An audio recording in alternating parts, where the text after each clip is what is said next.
Hello Minecrafters, KC here, and welcome to episode 13 of my Let's Play series for Minecraft Pocket Edition. I'm picking up where I left off last time. I am working on a farm system here. Right now I'm planting potatoes.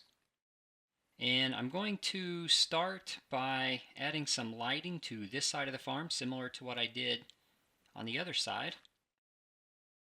So I'm going to place a block here and do the same thing on this side, and then I'm going to place torches around those blocks. This will help provide some lighting in this area.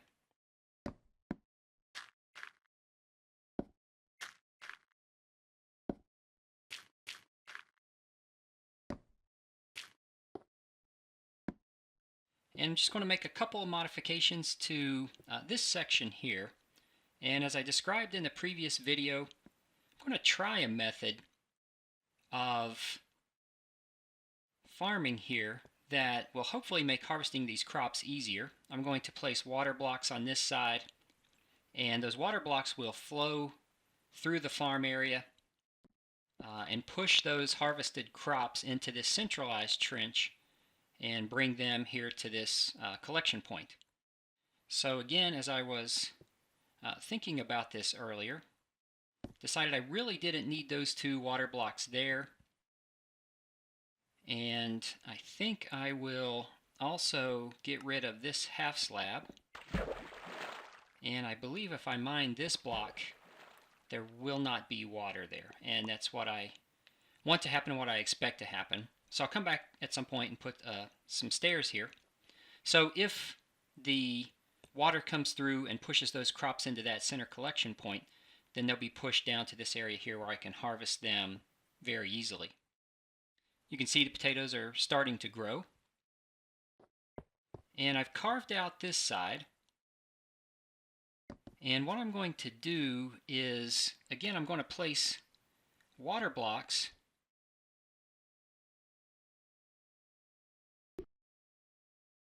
Let's see, I think I'll use those two. I'm going to place water blocks here, but I want a way to control the flow so that I can allow the crops to grow, and then I can decide when it's time to harvest, and then I can find a mechanism to open up the water and allow it to flow in. So as I was thinking about this, you have limited options in Pocket Edition. No pistons, no redstone, that type thing. So I thought that I would see how it would work if I used signs to hold back the water. And to try that, I'm just going to place signs here.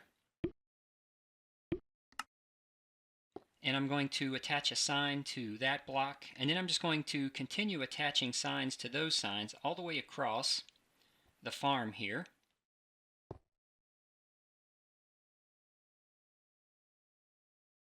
And these signs should hold back the water. Let's see, that iron bar there.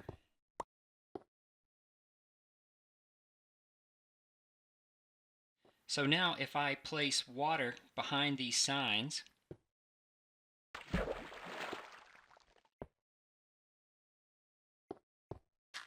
and I'm going to completely fill this section in with water. Even though it's flowing all the way across, that's really not what I want it to do. So I'm just going to continue placing water blocks here.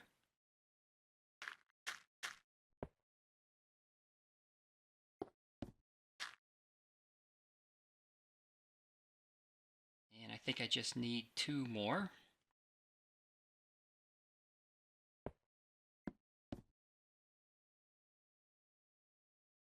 So as you can see, the water is stopped, and because these signs are stacked to each other, if I break this one sign, then all of the other signs will break as well.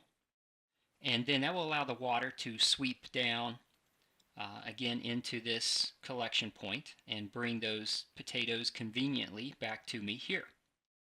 So let's see, at this point I really don't need that water block, so I am going to fill that in.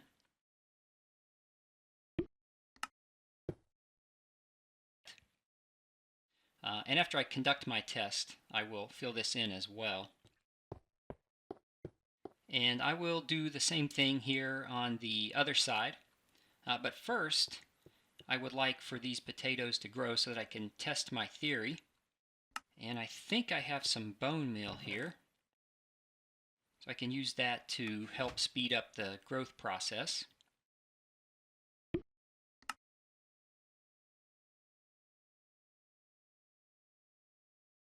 For our test.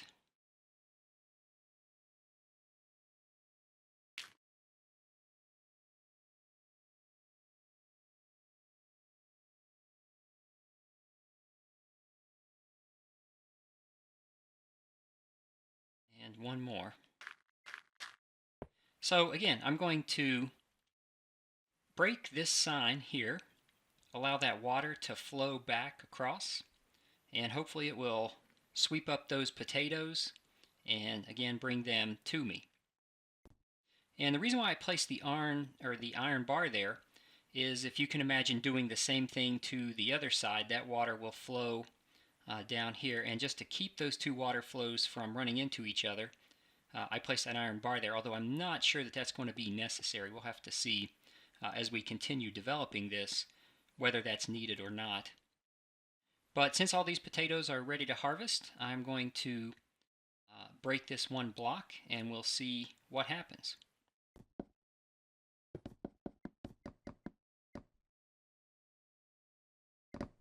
So all of the other signs broke, again because they were attached to the one sign that I placed there, and you can see that the potatoes have been harvested and that they are flowing towards the center, and I expect them to all be swept down to this collection point here, and that seems to be working.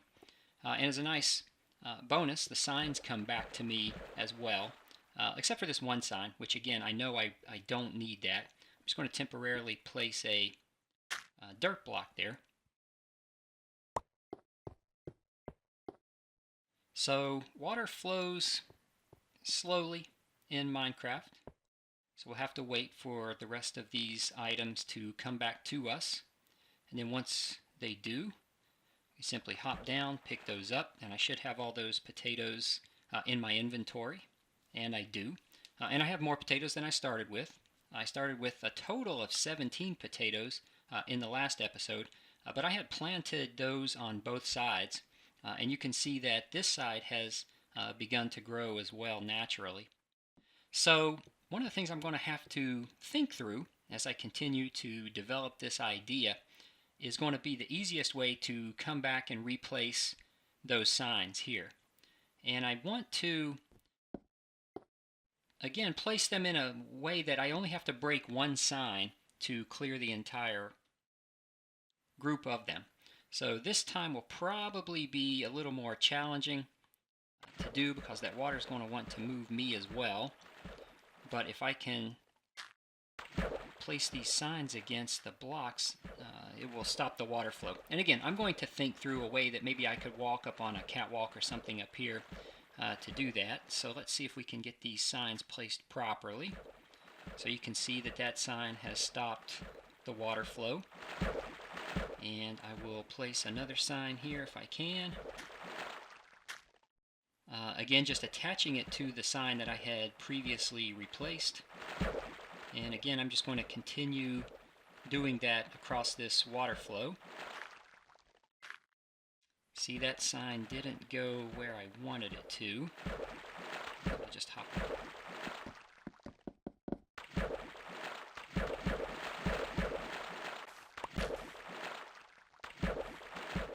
So maybe for now, just to make this a little bit easier, I'll just place a dirt block and see if I can climb up on top of it to place this sign. And you really have to be careful with the placement, or you'll see what the difficulty I was having earlier. but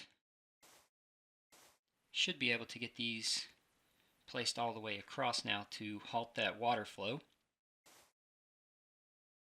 And I'll just remove these temporary blocks.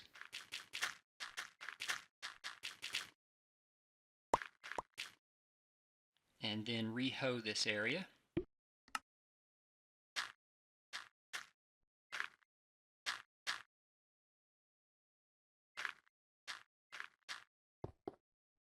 And then in the next episode, I'm going to do the same thing on this side. And like I say, I'm going to try to find a way to make it easier to replace those signs. Again, I have a couple ideas. I think I can build something up top here that would allow me quick access to the area below there for placing those signs. So we'll continue to investigate that idea in a future episode as well. But I think overall this is going to work fairly well and improve the speed at which you can at least harvest these crops that are growing in this area. It certainly requires you to come back and replant and replace those signs, but it'll definitely be faster than going through and hoeing up each individual tile there. So at this point, I'm going to end this episode. Thanks for watching, and I look forward to the next episode.